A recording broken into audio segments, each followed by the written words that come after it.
Last Sunday, I uploaded a video talking about Nintendo's problem with music and how they don't provide reasonable alternatives to YouTube while taking down uploads of their songs. The too long don't care version of that video is basically, Nintendo should do something other than just blocking their soundtracks from viewership because that could potentially be beneficial to both the consumers and themselves. Now, I don't usually make videos like that, but what I do even less often is make follow-up videos to those videos. But a potentially interesting new development was brought to my attention, and I think it's worth addressing since I went out of my way to speak on this in the first place. I want to throw my 2 cents in here again on the off chance that my insight will be useful or somehow enlightening to any concerned citizens. You see, there are suspicions held by some that the entity that blocked those videos may not have been Nintendo at all, but instead somebody impersonating Nintendo and abusing the copyright system, which is somehow even worse, if it's even true.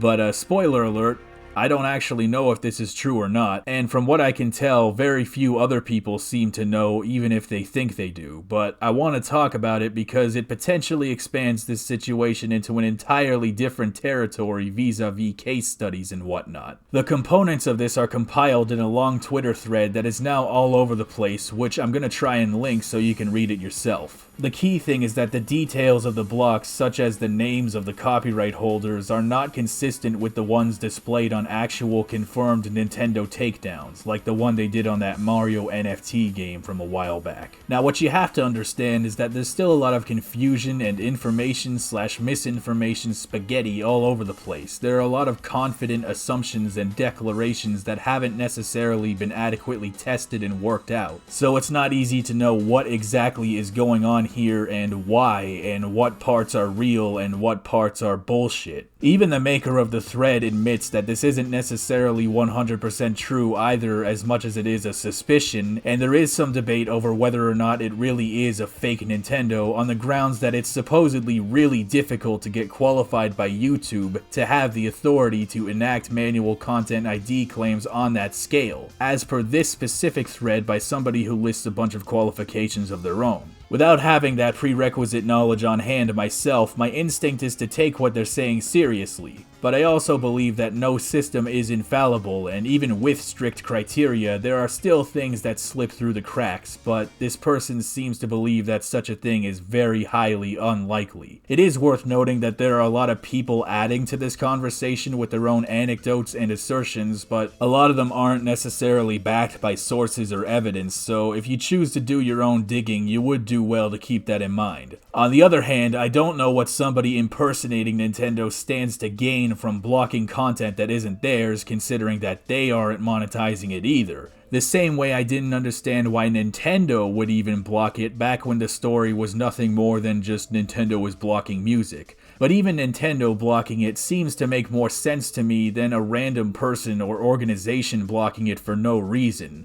Unless this is some kind of weird corporate COINTELPRO by a competitor who wants to make Nintendo look bad, or some dude whose girlfriend cheated on him with gilvasunner or some such crap like that, I don't really know what a non-Nintendo entity gains from Nintendo's music being blocked.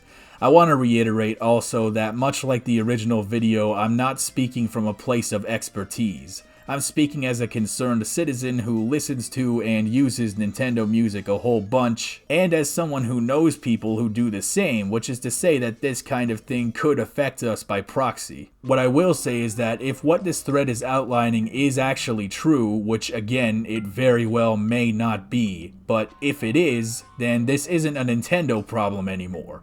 This is a YouTube being a dumb fucker idiot bastard episode number 3256 problem.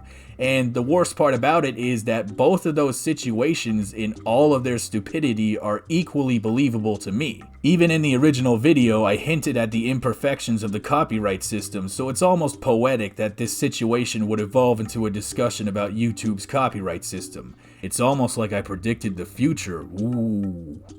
Yeah, we're gonna go with that. If this is the case of a fake Nintendo taking down videos for any reason, it's because YouTube, in spite of its advanced systems and whatnot, has allowed it to happen, and they have been allowing it for years at this point. In either case, it's a much bigger problem than someone of my standing can really work out, so I don't know what YouTube would do to fix this. What I will say is that they should definitely look into this potential Nintendo impersonator if that's even what's happening.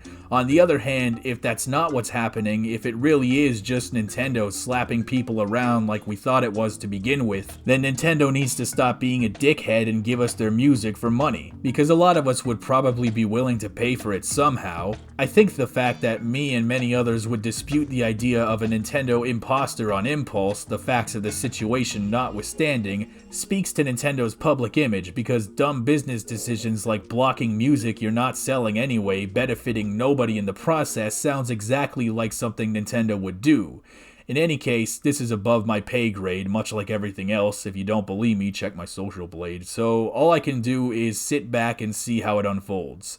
It's unlikely that I'll make another video on this topic afterwards. I don't want to become the Nintendo Drama Alert channel or whatever the hell. I honestly just want to talk about something fun and interesting, like San Andreas. So depending on how much caffeine I can slam over the weekend, you might see something on that.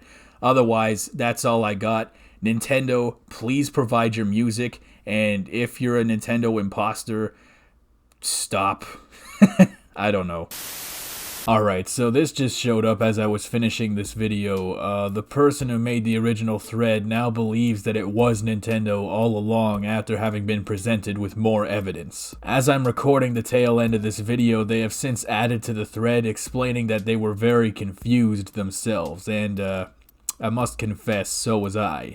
And so was everyone else, it seemed. What's even more confusing is that there do exist fake channels pretending to be Nintendo that have tried and sometimes succeeded to pull this bullshit, but at least for this specific recent round of purges on Gilvasunner's channel, it seems more likely that it really was Nintendo. In any case, I would also be remiss if I didn't mention that gilvasunner has made the unfortunate decision to delete the channel after more than 11 years of providing video game soundtracks to all the gay boys and gamer girls in the world in the wake of these recent blocks. It's a very sad end, and one that happened too soon. It's very unlikely that gilvasunner will see this, but thank you so much, man.